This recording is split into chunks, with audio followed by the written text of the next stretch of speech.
Hello friends, welcome to our YouTube channel IPO Invest. I hope everyone is doing fine. सो इस video में हम लोग बात करने वाले हैं बाईबैक ऑफ शेयर्स की, और हम लोग सब कुछ सीखेंगे बाईबैक ऑफ शेयर्स के बारे में, और विप्रो के बाईबैक को भी हम लोग डिस्कस करेंगे।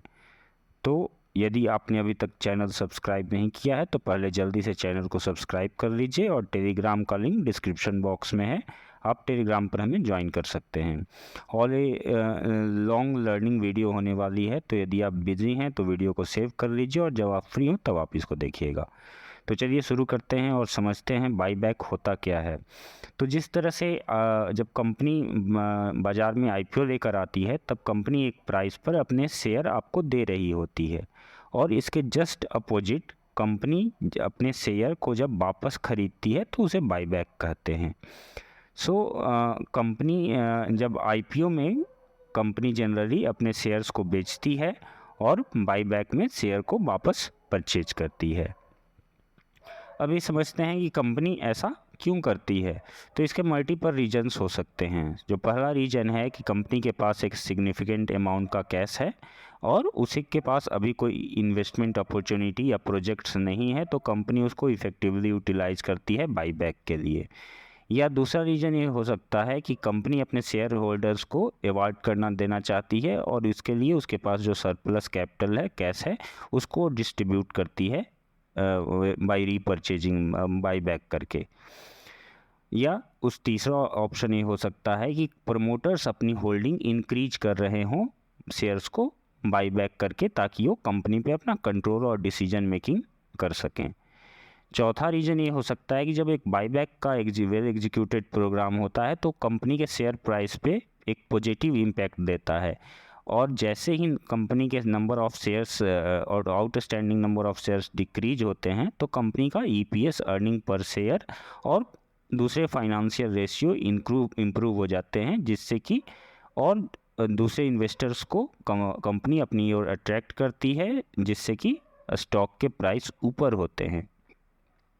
या पांचवा रीज़न ये हो सकता है कि जब कोई बाईबैक होता है तो एक कॉन्फिडेंस देता है बाईबैक इन्वेस्टर्स को कंपनी के मैनेजमेंट और बोर्ड ऑफ डायरेक्टर्स की तरफ, और दिखाता ये है कि कंपनी लॉन्ग टर्म में अच्छा ग्रोथ कर सकती है, जिससे इन्वेस्टर का कॉन्फिडेंस बूस्ट होता है। तो ये कुछ स्पेसिफिक रीजन्स हैं जिसकी वजह से कंपनी बाईबैक करती है, बट हर कंपनी का एक अपना अलग रीज़न हो सकता है बाईबैक करने के लिए। तो बाईबैक कैसे करते हैं? बाईबैक दो तरीक़ों से किया जाता है, एक टेंडर रूट और दूसरा ओपन मार्केट। टेंडर रूट में क्या होता है कि कंपनी एक फ़िक्स प्राइस पे एक पार्टिकुलर प्रोपोर्शन बाई करती है। जैसे कि कंपनी ने डिसाइड किया कि 1200 करोड़ का बाईबैक करेगी 455 प्राइस पे, 455 के पर शेयर प्राइस पे, जिसमें से कि सम परसेंट ऑफ कोटा रिटेल का होगा, सम परसेंट ऑफ कोटा एचएनआई का होगा, और दूसरा तरीका ये है कि ओपन मार्केट से, जब ट्रेडिंग आवर्स होते हैं तो उस समय ओपन मार्केट से कंपनी बाईबैक करती है। अब बाईबैक में कुछ टर्म्स हैं जिनको समझना ज़रूरी है। तो सबसे पहला जो टर्म है वो होता है रिकॉर्ड डेट। सो जब भी कंपनी अपना बाईबैक अनाउंस करती है, तब कंपनी एक डेट देती है। यदि इस डेट तक आपके पास उस कंपनी के शेयर्स हैं, तभी आप बाईबैक में पार्टिसिपेट कर सकते हो। तो ये रिकॉर्ड डेट कहते हैं इसको। दूसरा जो होता है वो ईआर रेशियो होता है, इंटाइटलमेंट रेशियो होता है। इसका मतलब ये है कि इस रेशियो में कंपनी आपसे शेयर बाई करेगी। जैसे कि कंपनी ने अनाउंस किया कि वो 4 करोड़ के शेयर 4 करोड़ शेयर बाईबैक करेगी, जिसमें रिटेल का कोटा 60 लाख शेयर का होगा।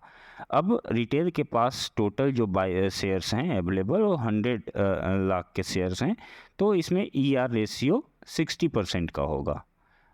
तीसरा जो इम्पोर्टेंट टर्म है वो है एआर रेशियो। अब एआर रेशियो एक्सेप्टेंस रेशियो बोलते हैं इसको।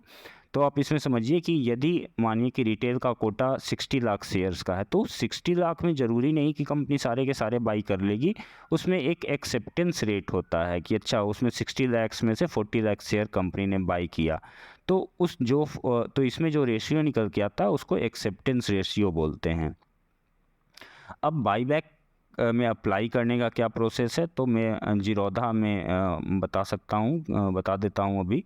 और अगर आपके पास कोई दूसरा ब्रोकर है तो मुझे कमेंट सेक्शन में बताइएगा, तो मैं एक सेपरेट वीडियो और 2-3 ब्रोकर्स के लिए एक साथ बना के एक वीडियो में डाल दूंगा। और कुछ ब्रोकर का लिंक मैंने डिस्क्रिप्शन बॉक्स में दिया है, तो यदि आप चाहते हैं तो उसमें अपना डीमैट और ट्रेडिंग अकाउंट ओपन कर सकते हैं। तो जीरोधा में जब आप कंसोल में जाएंगे तो कंसोल पे क्लिक करने पे आपके पास उसमें 3-4 ऑप्शन आते हैं, जिसमें एक ऑप्शन होता है पोर्टफोलियो का। पोर्टफोलियो पे जब आप क्लिक कीजिएगा तो आपको कॉर्पोरेट एक्शंस दिखेंगे। तो कॉर्पोरेट एक्शंस पे क्लिक करने पे आपको जितने भी बाईबैक के ओपन ऑफर्स होते हैं वो सारे दिख जाएंगे। जैसे कि आप इसमें देख सकते हैं एक्सीटा नाम की एक कंपनी जिसका बाईबैक अभी ओपन है। तो जैसे ही आप उस कंपनी के सिंबल के पास क्लिक करेंगे वहाँ आपको एक प्लेस ऑर्डर का ऑप्शन आएगा, और आप उस प्लेस ऑर्डर के ऑप्शन में आप अपना जितना भी आप नंबर आप सेल करना, जितने नंबर ऑफ शेयर सेल करना चाहें वो आप सेल कर सकते हैं। बस ये होना चाहिए कि वो उतने नंबर ऑफ शेयर आपके डीमैट अकाउंट में ऑलरेडी होने चाहिए। अब विप्रो के बाईबैक की बात करें तो विप्रो का बाईबैक 1200 करोड़ का होने वाला है, 12,000 करोड़ का होगा, जिसमें कंपनी 445 के प्राइस पे बाई करेगी। अभी जो अगर आज की क्लोजिंग प्राइस देखें तो विप्रो का आज का क्लोजिंग प्राइस 397 रुपीज़ का है, और आपको शेयर 15 जून तक बाई कर लेने, क्योंकि T+1 डे होता है सेटलमेंट का। तो अगर आपने 15 जून को बाई कर लिए तो 16 जून तक आपके पास शेयर होंगे, और 16 जून जो है वो रिकॉर्ड डेट है। इसका मतलब 16 जून तक शेयर आपके डीमैट अकाउंट में होने चाहिए। तो अगर आपको अप्लाई करना है इस बाई बैक में तो आप फालतू का रिस्क ना लेके आप 1-2 दिन पहले ही शेयर बाई कर लीजिएगा। तो ये था इस वीडियो में। अगर आप यहाँ तक मेरे साथ बने हुए हैं तो वीडियो को लाइक करना नहीं भूलिएगा, वीडियो को लाइक कर दीजिए। और अगर आपने हमारे चैनल में सब्सक्राइबर हैं आप ऑलरेडी, तो thanks for subscribing this channel. और अगर आपने अभी तक सब्सक्राइब नहीं किया है तो जल्दी से चैनल को सब्सक्राइब कर लीजिए। Thank you, bye bye.